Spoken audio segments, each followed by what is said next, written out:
وہ آہستہ آہستہ قدم اٹھاتے ان کے قریب آ رکی۔ اس کے قریب آنے پر اس سب کے چہروں پر مسکراہٹ آ گئی۔ آخر اتنے سالوں کا انتظار ختم ہو گیا تھا۔ کیسے ہیں آپ؟ اس نے مسکرا کر پوچھا۔ تایا سائی کہہ رہے تھے کہ آپ نے اپنی طبیعت خراب کر لی ہے اور آپ اپنے آخری وقت میں مجھ سے ملنا چاہتے ہیں۔ کتنی عجیب بات ہے نا، آپ کو میری یاد صرف اپنے آخری وقت میں ہی آ رہی ہے۔ ان کے کھلے بازوں میں سمانے کی بجائے اس کے سامنے کھڑی شاید حساب کتاب کری تھی۔ گڑیا، یہ وقت صحیح نہیں ہے ان باتوں کے لیے۔ پہلے مل تو لو۔ چچا سائی سے صرف تم سے ملنے کے لیے اپنا علاج تک مکمل نہیں کروا رہے، سائی نے سمجھاتے ہوئے کہا تھا۔ معاف کیجیے گا ادا سائی، لیکن باپ بیٹی کا معاملہ ہے، بنا کسی دوسرے کی انٹرفیئرنس مجھے پسند نہیں ہے۔ لیکن گڑیا، اس وقت سائی نے کچھ کہنا چاہا جب چاچو سائی نے اپنے ہاتھ سے اسے خاموش رہنے کے لیے کہا اور پھر مسکرا دیا۔ کہو میری جان، اپنے سارے شکوے شکایت بول دو، اپنے دل میں کوئی سوال مت رکھنا۔ جو بھی شکایتیں ہیں، جو بھی شکوے ہیں، سب کے سب آج ایک بار میں کر کے اپنے باپ کے سینے سے لگ کر اس تڑپ کو ختم کر دو۔ بہت تڑپا ہے تمہارا باپ تمہیں اپنے سینے سے لگانے کے لیے، ایک بار اسے بابا سائی کہہ کر پکارو میری جان۔ وہ اس کا چہرہ اپنے ہاتھوں میں تھامتے اس کی پیشانی پر اپنے رب رکھ چکے تھے۔ ان کے سائے پر نور نے اپنی آنکھیں بند کی، لیکن پیچھے ہٹتے ہی وہ ایک بار پھر سے حساب کتاب پر اتر آئی تھی۔ ہاں تو کہاں تھی میں سرمد شاہ؟ میرا سب سے پہلا سوال، آپ مجھے پال نہیں سکتے تھے تو پیدا کیوں کیا؟ دوسرا سوال، اگر پیدا ہی کر لیا تھا تو اپنے پاس کیوں نہیں رکھا؟ تیسرا سوال، مجھے چھوڑ کر کیوں گئے؟ چوتھا اور آخری سوال، یہ جو محبت آج آگئی ہے اتنے سالوں سے کہاں سوئی تھی؟ دے جواب سرمد صاحب، آپ میرے سارے سوالوں کے جواب دیں، تبھی آپ کو بابا صاحب کہہ کر پکاروں گے۔ ان سب سوالوں کے جواب تو تمہیں تمہاری ماں نے بھی دیے ہوں گے، لیکن میں جانتا ہوں تمہیں جواب مجھ سے چاہیے۔ تمہیں اپنی اس دنیا میں لانے کی سب سے بڑی وجہ تمہاری باغی ماں کو راہ راست پر لانا تھا، لیکن میں ناکام رہا۔ تمہاری پیدائش کے بعد بھی اس نے اپنی حرکتیں نہ چھوڑی۔ وہ مجھ سے چھپ کر نہیں بلکہ میرے سامنے اپنے وہ کہتے کہتے رک گئے تھے۔ میں مجبور ہو کر اسے پاکستان لے آیا، لیکن یہاں بھی وہ نہیں رہنا چاہتی تھی۔ اس نے مجھے واپس جانے پر مجبور کر دیا۔ میں اسے واپس لے آیا۔ وہاں لڑائیاں ہر دن بڑھتی چلی گئی۔ میں نے مجبور ہو کر اس سے جڑا اپنا رشتہ ختم کر لیا۔ انگلش گورنمنٹ تمہیں میرے حوالے کرنے کو تیار نہیں تھی۔ اس نے یہ ثابت کر دیا کہ میں اسے مارتا پیٹتا تھا اور شاید میں تمہیں ماروں گا۔ جب میرے خلاف کیس چلا تب اسے اپنے جسم پر جھوٹے مار پیٹ کے نشان بناتے ہوئے تمہارا ہاتھ جلا دیا اور پھر کورٹ میں یہ ثابت کر دیا کہ یہ ہاتھ میں نے جلایا ہے۔ وہ نرمی سے اس کا ہاتھ تھامتے ہوئے اس کے زخم پر اپنے لب رکھ چکے تھے۔ وہ تو اتنے سالوں سے یہی سمجھتی تھی کہ یہ زخم اسے اس کے باپ نے دیا، جس کا نشان اب تا حیات اس کے ساتھ رہے گا، لیکن اس کی آنکھوں کی یہ تکلیف پھر اس کا لب و لہجہ اسے کمزور کر رہا تھا، اس لیے اپنا لہجے کو مضبوط کرتے ہوئے اسے سوال کرنے لگی۔ طلاق کے بعد مجھے تم سے ملنے کی اجازت ہفتے میں صرف ایک بار دی گئی تھی، لیکن اس نے ایک بار پھر مجھ سے یہ کہہ کے کیس کروا دیا کہ میں تمہیں لے کر پاکستان بھاگ جاؤں گا، جس کے بعد گورنمنٹ نے مجھ سے تم سے ملنے کا حق بھی چھین لیا۔ اب میں وہاں رہ کر کرتا بھی کیا میری جان؟ جب تم سے ملنے کی اجازت ہی نہیں تھی مجھے، میں خاموشی سے پلٹ آیا۔ تم سے ملنے کی اجازت مجھے اب تک نہیں تھی، جب تک تم بالغ ہو کر مجھ سے خود نہ ملنا چاہتی ہو۔ میں اتنے سالوں سے تمہارا انتظار کر رہا تھا اور آج تم میرے سامنے ہو اور مجھے تمہاری یاد آج نہیں 15 سال پہلے 15 سالوں میں ایک ایک پل آئی ہے۔ تمہیں اپنے سینے سے لگانے کے لیے میں اتنا بے قرار تھا کہ میں نہیں جانتی آپ سچ بول رہے ہیں یا پھر صرف دکھاوا کر رہے ہیں، لیکن مجھے آپ کی کسی بھی بات میں کوئی سچائی نظر نہیں آتی۔ اتنی بڑی حویلی کا مالک، وہاں پر بھی اپنا بزنس ہے، کیسے مان لوں یہ بات؟ آپ کو مجھ سے ملنے تک نہیں دیا گیا، شاید آپ خود ہی مجھ سے ملنا نہیں چاہتے تھے، ورنہ آپ جیسے پاورفل انسان انگلش گورنمنٹ کے آگے بے بس ہو جائیں یہ بات ماننے والی نہیں ہے۔ عجیب بات ہے نا، میرا باپ جو مجھ سے اتنا زیادہ پیار کرتا ہے، میرے لیے اتنے سالوں سے میرا انتظار کر رہا ہے، اس نے دوبارہ میری کسٹڈی کے لیے اپیل نہیں کی۔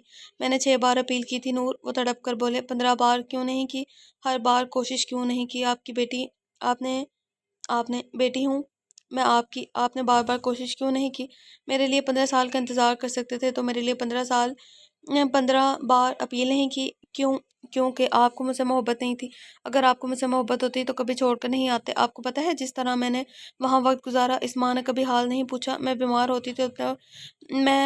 ہوتی تھی تو اپنے بوائے فرینڈ کے ساتھ پارٹی اٹینڈ کرنے چلی جاتی تھی۔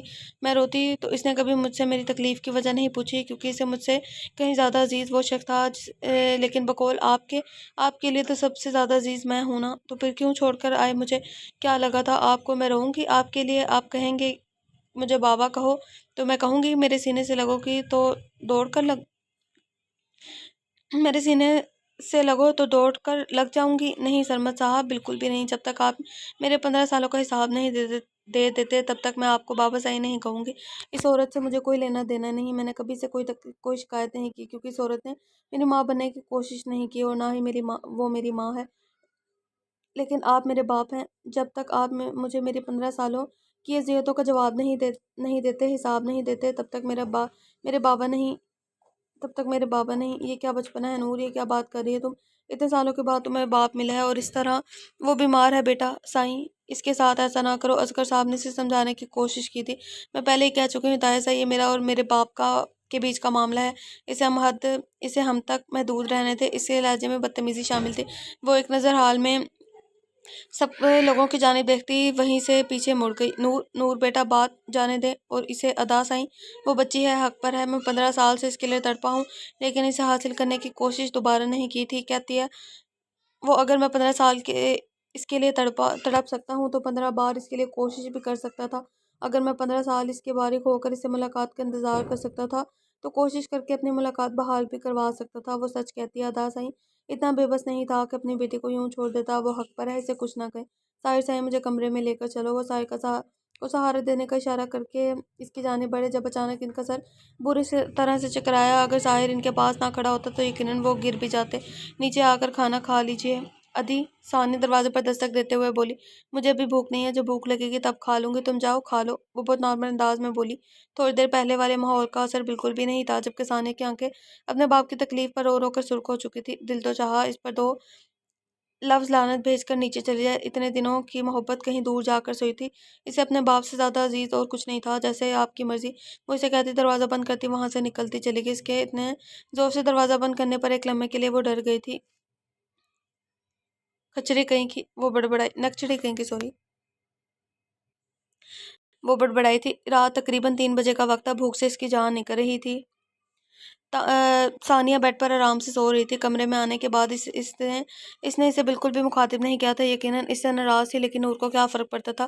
اس واقعے کے بعد تو کوئی بھی اسے نارمل نہیں رہا تھا۔ ثانیہ کے بعد زنین طائی بھی آئی تھی اس سے کھانے کا پوچھنے، لیکن اس کا انداز بھی لیا دیا تھا۔ ثانیہ کو ایک نظر دیکھ کر وہ اپنا کمبل سائڈ پر کرتی اٹھ کر کمرے سے باہر نکل گئی۔ اس وقت اسے اپنے بھوکے پیٹ کا کوئی نہ کوئی انتظام تو کرنا تھا۔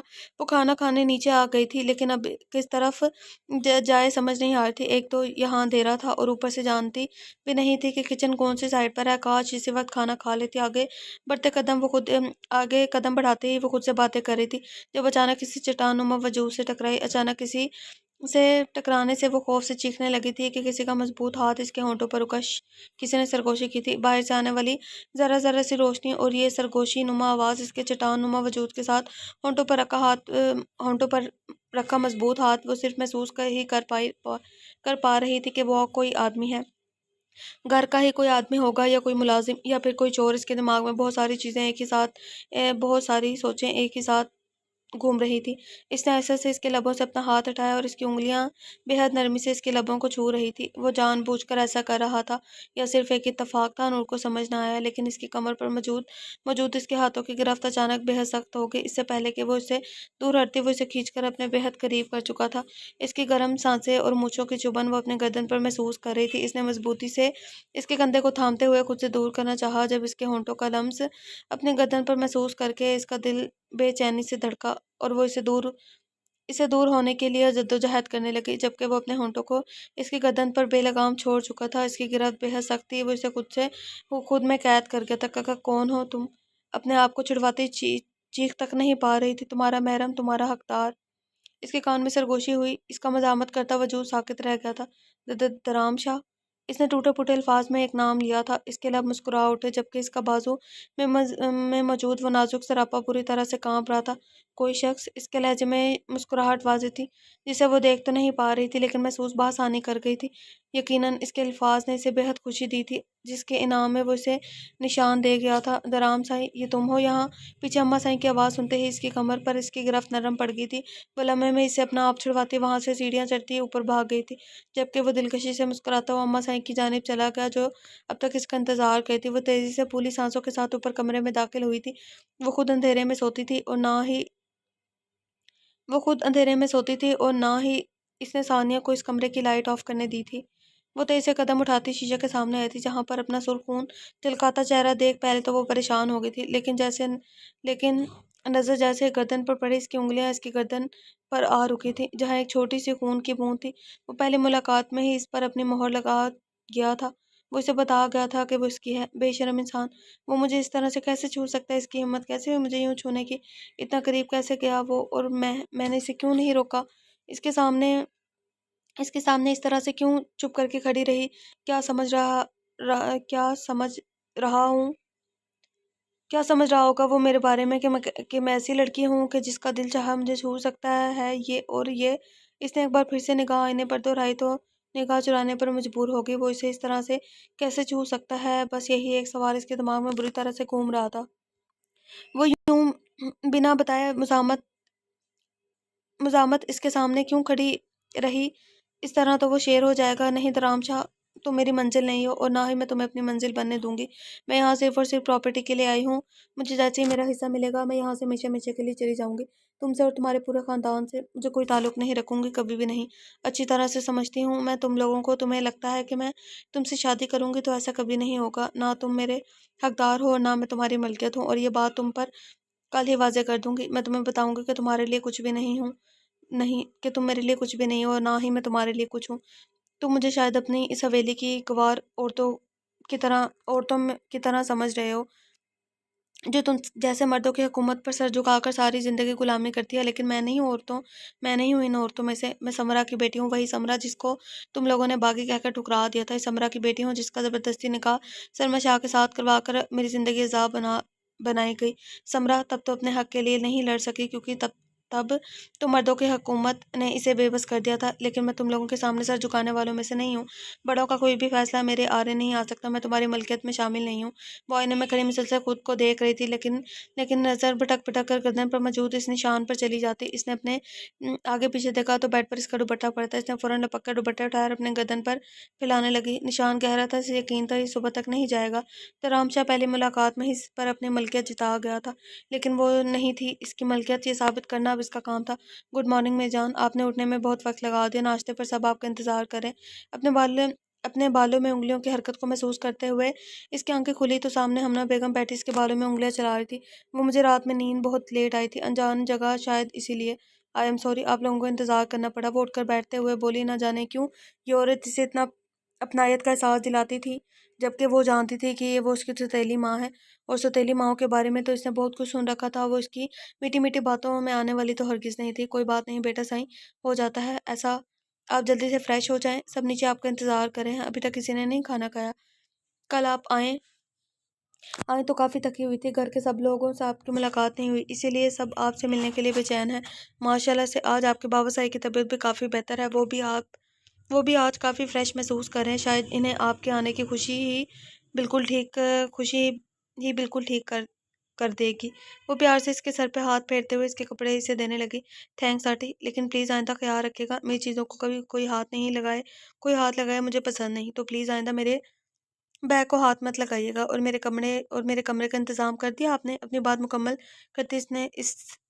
کرتی ان سے سوال کرنے لگی۔ پہلے تو وہ شرمندہ ہو گئی لیکن پھر مسکرا کر ہاں میں سر ہلایا۔ ہاں بیٹا سائیں، آپ کے کمرے کا انتظام کروا دیا ہے، اور وہ کیا ہے نا ثنا کہ میں ثنا کے سارے کام اپنے ہاتھوں سے کرتی ہوں، تو سوچا آپ کی بھی کر لوں، بس اسی لیے آپ کے کپڑے نکال دیے۔ آپ کو برا لگا تو آئندہ خیال رکھوں گی، انہوں نے مسکراتے ہوئے کہا۔ ٹھیک ہے، ہاں ٹھیک ہے، لیکن آئندہ تھوڑی احتیاط کیجیے گا، مجھ میں اور ثنا میں بہت فرق ہے۔ ثنا آپ کی بیٹی ہے، تم بھی میری بیٹی ہو نور، تم بھی مجھے ثانیہ کی طرح ہی عزیز ہو۔ اس کی بیگانگی پر وہ اسے سمجھاتے ہوئے ٹوک گئی تھی، نہیں میں آپ کی بیٹی نہیں ہوں، میں آپ کی سوتن کی بیٹی ہوں، میرا آپ سے کوئی تعلق نہیں سوائے ستیلے بن کے، اور پلیز میرے سامنے یہ اچھا بننے کا ڈرامہ نہ کریں، مجھے سچ میں آپ کے اس سارے دکھاوے میں کوئی دلچسپی نہیں ہے، ایکسکیوز می۔ وہ ان کے ہاتھ سے اپنے کپڑے لیتی واش روم میں بند ہو گئی، جبکہ ہمنا کتنی دیر کھڑی واش روم کے دروازے کو دیکھتی رہی۔ انہوں نے ثانیہ کو تو سمجھا دیا تھا کہ ستیلا پن کچھ نہیں ہوتا، لیکن وہ یہ کیسے بھول گئی کہ نور کو یہ بات سمجھانے والا وہاں کوئی نہیں ہے۔ وہ فریش ہو کر باہر نکلی تو انہیں بیڈ پر بیٹھے دیکھا، لیکن نظر انداز کرتے شیشے کے سامنے جا رکے۔ بیٹا سائیں، آپ کی گردن پہ کیا ہوا ہے؟ وہ جو کب سے اسے آئینے میں تیار ہوتا دیکھ رہی تھی، اس کی گردن دیکھ کر پریشانی سے اس کے پاس آ رکے۔ کچھ نہیں، شاید کوئی چیز لگ گئی ہوگی، خیر کوئی فرق نہیں پڑتا مجھے۔ وہ دوپٹے سے اپنے گردن چھپاتے ہوئے کمرے سے باہر نکل گیا۔ السلام علیکم۔ وہ ان سب کو دیکھتے ہوئے اپنی کرسی تلاش کرنے لگے، جب سلمی شاہ نے بے حد پیار سے اس کو سلام کا جواب دیتے ہوئے اسے اپنے پاس بلایا۔ ٹیبل پر ان کے دائیں اور بائیں دونوں کرسیاں خالی تھی، یقیناً ایک اس کی تھی اور دوسری ہمنا کی، جبکہ ثانیہ اس کے سامنے والی سیٹ پر تھی۔ بنا کسی کو کوئی خاص رسپانس دیے اس نے آ کر کرسی پر بیٹھی جہاں سرمد نے اشارہ کیا تھا۔ بیٹا سائیں، آپ کیا کھائیں گے؟ ہمارے گھر میں ناشتے میں ہر کوئی اپنی پسند کا کھانا کھاتا ہے، کیونکہ اکثر رات اور دوپہر کا کھانا یہ لوگ باہر کھاتے ہیں یا پھر یہ سارے لیٹ آ کر کھاتے ہیں۔ صبح کا وقت ہی ہوتا ہے جب ہم سب لوگ ساتھ کھاتے ہیں، ہمارے گھر کا ایک اصول ہے، ناشتہ سب مل کر کرتے ہیں، اسی لیے تو ہم سب کب سے آپ کا انتظار کر رہے ہیں، زرین تائی نے بے حد پیار سے کہا تھا۔ آپ سب کو میری وجہ سے بہت انتظار کرنا پڑا، اس کے لیے میں سچ میں بہت شرمندہ ہوں، لیکن آپ لوگ کھانا کھا لیجیے گا کیونکہ میں تو ویسے بھی یہاں سے چلی جاؤں گی، تو میری وجہ سے آپ لوگوں کو اپنی روٹین خراب کرنے کی کوئی ضرورت نہیں ہے۔ وہ بہت لیے دیے انداز میں کہتی سامنے چنگیر میں پڑا پراٹھا اٹھا کر اپنی پلیٹ میں رکھ چکی تھی۔ ماشاءاللہ میری جان، آج بھی آپ کو آلو کا پراٹھا پسند ہے؟ جب آپ یہاں آئی تھی نا تب بھی فرمائش کر کے مجھ سے آلو کا پراٹھا بنواتی تھی، اور پھر درام سائیں کے ساتھ تو آپ کی ضد تھی، جو درام سائیں کھائیں گے وہی میں کھاؤں گی۔ زرین تائی مسکراتے ہوئے بولی تو اس کے ہاتھ رک گئے تھے۔ آپ کو تو یاد بھی نہیں ہوگا بیٹا سائیں، آپ صرف چند دن ہی یہاں رکی تھی، لیکن درام سائیں کے ساتھ آپ کی دوستی ایسی ہو گئی تھی کہ جب تک آپ ان کا آدھا پراٹھا نہ کھا لیتی، درام سائیں پراٹھے کو چھوتے نہیں تھے۔ زرین تائی اپنے ہی دھیان میں بولے جا رہی تھی، جبکہ ان کی بات پر سب لوگ مسکرا رہے تھے۔ آپ کو پتہ ہے بیٹا سائیں، 15 سال بعد آپ درام سائیں نے فرمائش کی تھی آلو کے پراٹھے کی، یقیناً آپ کے لیے ہی کی ہوگی۔ ایسا کچھ نہیں ہے، مجھے یہ پسند نہیں، بس اچھا لگا اٹھا لیا، ورنہ میں تو کبھی اسے ٹیسٹ بھی نہیں کیا اور نہ ہی مجھے اس کا ٹیسٹ پتہ ہے۔ تو انتظار کس چیز کا کر رہی ہو؟ اگر دیکھنے میں اچھا لگ رہا ہے تو کھانے میں بھی اچھا لگے گا، شروع کرو۔ ثنا نے اسے دیکھتے ہوئے مسکرا کر کہا، آئی تھنک یہ میرے لیے نہیں، جس کے لیے ہے وہی کھائے، مجھے کچھ اور بنا دے۔ وہ پراٹھا واپس چنگیر میں رکھتے ہوئے بولی، اسے کسی کا حصہ کھانے کی عادت نہیں تھی، تو وہ تو یہاں بھی اپنا حق لینے آئی تھی، یہ کسی غیر کا نہیں ہے، جس کا ہے اس کی ہر چیز پر تمہارا برابر کا حق ہے۔ اصغر شاہ نے مسکرا کر کہا، یہ جانے بغیر کہ وہاں کوئی اور بھی موجود ہے جو ان کی اس بات سے سر تا پیر تک سلگ اٹھا تھا۔ درام سائیں ہیں کہاں؟ یہاں ناشتہ شروع ہو چکا ہے، نہ تو طاہر سائیں یہاں ہے اور نہ ہی درام سائیں، جبکہ میں نے کہا تھا کہ آج سب لوگ مجھے ٹیبل پر ملو۔ طاہر سائیں بہت غصہ ہو رہے تھے، جبکہ درام کو دیکھنے کے لیے خود بھی بہت بے چین تھی۔ رات کے اندھیرے میں اس نے جو بے باکی دکھائی تھی، اس کا انعام تو اسے دن کے اجالے میں دینے کا ارادہ رکھتی تھی۔ وہ جاننا چاہتی تھی جب اس کی رات والی حرکت وہ سب کے سامنے بتائے گی تو سب کا کیا ری ایکشن دے گی، ویسے ہی جیسے اس خاندان کے مرد دیتے ہیں۔ اسے یقین تھا وہ مردان خانے میں ہیں، صبح صبح کچھ لوگ آئے ہیں، گاؤں کے کوئی مسئلہ ہو گیا ہے، وہ سب لوگ وہیں بیٹھے ہوئے ہیں، درام سائیں اور طاہر سائیں بھی وہیں بیٹھے ہیں۔ طاہر سائیں، ثنا نے بتایا۔ طاہر سائیں بنا کچھ بولے ہاں میں سر ہلا گئے۔ اس نے بڑی مشکل سے آدھا پراٹھا اٹھا کر کھایا، اسے ختم کرنا واقعی اس کے بس کے باہر تھا۔ کیا ہوا بیٹا سائیں، نہیں کھایا جا رہا؟ درام سائیں نے تو پہلے ہی کہا تھا ایک ہی بنا دے، آدھا میرا اور آدھا میری در کا۔ اتنا اچھے سے جانتا ہے نا درام سائیں تمہیں، بالکل بھی نہیں بدلی ہو تم، اتنے سالوں میں ویسی کی ویسی ہی آئی ہو۔ زرین تائی نے مسکراتے ہوئے کہا، کل ان کا لہجہ بہت دیا تھا، لیکن اب وہ نارمل تھی، شاید یہ سب کچھ دکھاوا کریں، عجیب مٹھاس بھرے لہجے ہیں ان کے۔ وہاں موجود ہر شخص اس وقت صرف اور صرف نور کو اہمیت دے رہا تھا، اور ثنا سے یہ چیز برداشت نہیں ہو رہی تھی۔ وہ غصے سے وہاں سے اٹھتی اندر چلی گئی۔ وہ تو خدا کا شکر ہے زیادہ کسی نے محسوس نہیں کیا اس بات کو، ورنہ زرین بیگم تو پریشان ہو گئی تھی۔ میری جان رونا بند کرو، کیا ہو گیا؟ تم اس طرح سے رونے سے کیا ہوگا؟ ملتا وہی ہے جو نصیب میں لکھا ہوتا ہے، ہم نصیب کا بدل تو نہیں سکتے، تمہیں اس طرح سے وہاں سے اٹھ کر نہیں آنا چاہیے تھا۔ کیا